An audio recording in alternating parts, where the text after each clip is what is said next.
El entrepiso que se adapta a todo tipo de estructura presenta En la Hora de la Verdad, a través de Radio Red, hoy en la historia.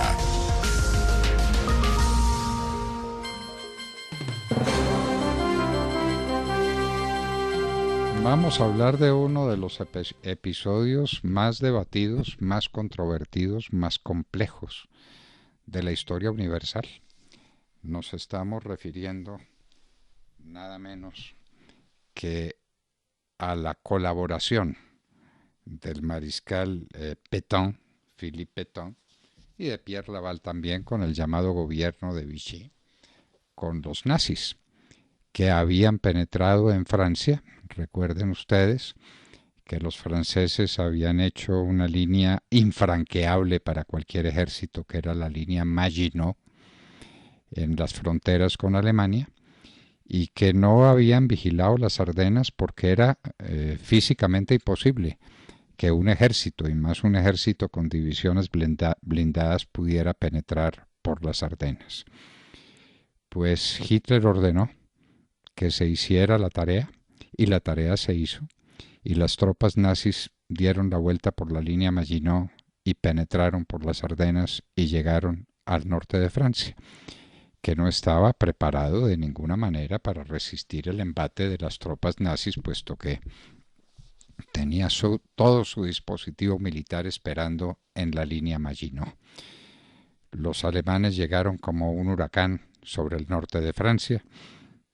Inclusive hubo un momento en que hicieron una maniobra muy discutida por los estrategas militares para ir todavía más hacia el norte, hacia la costa, cuando hubieran podido caer más rápidamente sobre París.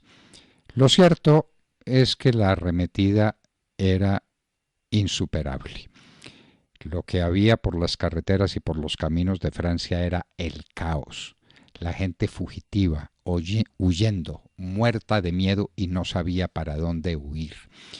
Era el desorden total. ¿Quién iba a hacerle frente a semejante alud? ¿Cómo podía el gobierno francés asumir semejante responsabilidad? Pues la verdad era que nadie era capaz de pensar cómo hacerle frente a los nazis. Entonces los franceses recordaron al grande héroe de la Primera Guerra Mundial, al mariscal Philippe Pétain, y acudieron a él. En la hora más amarga de la patria, Philippe Pétain tuvo que enfrentar la oleada nazi que caía sobre Francia. ¿Qué hacer? ¿Qué hacer? Midió sus fuerzas, consultó con los grandes jefes militares. La respuesta fue una sola: no estamos preparados ni tenemos capacidad militar para enfrentar la arremetida de los nazis. No hay otra cosa distinta del armisticio, es decir, de la rendición. No hay nada más que hacer, la rendición. Philippe Pétain, héroe de la Primera Guerra Mundial, el mariscal más antiguo y más conocido y más prestigioso de toda Francia, arriaba la gloriosa bandera y hacía un armisticio con el ejército nazi. Y es entonces cuando nace el llamado gobierno de Vichy, una parte de Francia que era manejada teóricamente con grande influencia nazi por Philippe Pétain y por Pierre Laval, un político que acompañó a Pétain en esa empresa. Mientras tanto, desde Londres levantaba sus voces de resistencia y sus voces iracundas el general Charles de Gaulle, diciendo que Francia no podía rendirse. Parte del ejército francés se había salvado en Dunkerque. El cálculo es que 100.000 soldados franceses pudieron escapar, lo mismo que 200.000 soldados británicos del asedio de los Panzer de los nazis, que pudieron salvarse por una operación milagrosa, una operación de salvamento, una evacuación como no había habido otra en la historia de la humanidad. La desgracia es que, como decía Churchill, con evacuaciones no se ganan las guerras. Francia estaba desprotegida, gran parte de sus soldados estaban en Inglaterra. El sur, la línea Maginot, estaba intacta.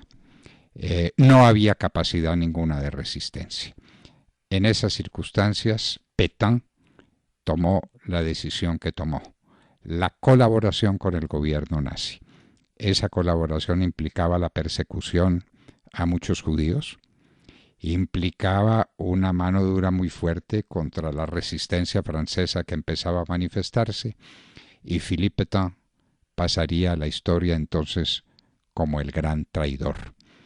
Cuando las cosas cambiaron de signo, cuando fue posible el desembarco en Normandía, cuando el día D las tropas aliadas lograron penetrar por distintos puntos por las playas de Normandía y acercarse a París con las tropas francesas al mando del general Leclerc, al frente, la división blindada del general Leclerc, todo cambió. Los nazis tuvieron que huir. Hitler dio la orden de destrozar París, de quemarla. «¿Arde París?», preguntaba frenético por la radio. El comandante alemán no fue capaz de cometer eso que habría sido uno de los más grandes crímenes contra la humanidad, contra la cultura humana, contra la supervivencia de la especie como la conocemos.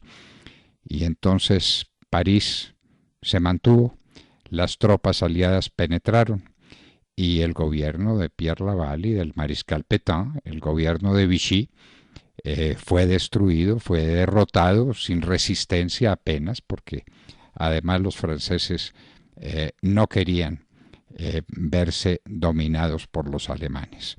Y Philippe Pétain fue juzgado, y lo juzgó un tribunal de guerra, y le preguntó su nombre y sus condiciones, y dijo quién era: Philippe Pétain, mariscal de Francia, y por la gloria de Francia permaneceré callado. Y no dijo una sola palabra en su defensa. Se pedía la muerte, fue condenado a cadena perpetua y murió en una cárcel, solitario, abandonado, el que había sido el gran héroe francés de la Primera Guerra Mundial y fue el hombre de la colaboración con los nazis en el gobierno de Vichy. ¿Hizo bien? ¿Hizo mal?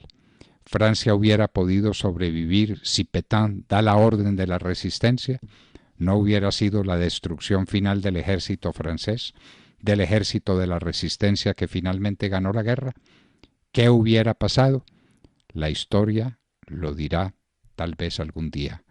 Por ahora nadie puede ponerse de acuerdo sobre la figura del mariscal Pétain, que tiene muchos defensores en Francia, pero más detractores, todos los que aplaudieron frenéticamente, enloquecidamente, la llegada de las tropas salvadoras con el general Leclerc primero, con la división blindada de Leclerc y después con Charles de Gaulle, quien sería elegido por unanimidad presidente de Francia.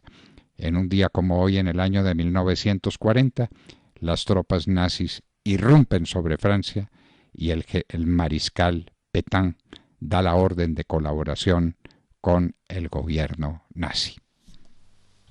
Y la familia Ramírez duerme tranquila porque su techo está bien hecho. Bien hecho como las cubiertas Asesco. Por su doble capa protectora, son ultra resistentes a la corrosión y al paso del tiempo. Para que tu techo quede bien hecho, exige calidad Asesco.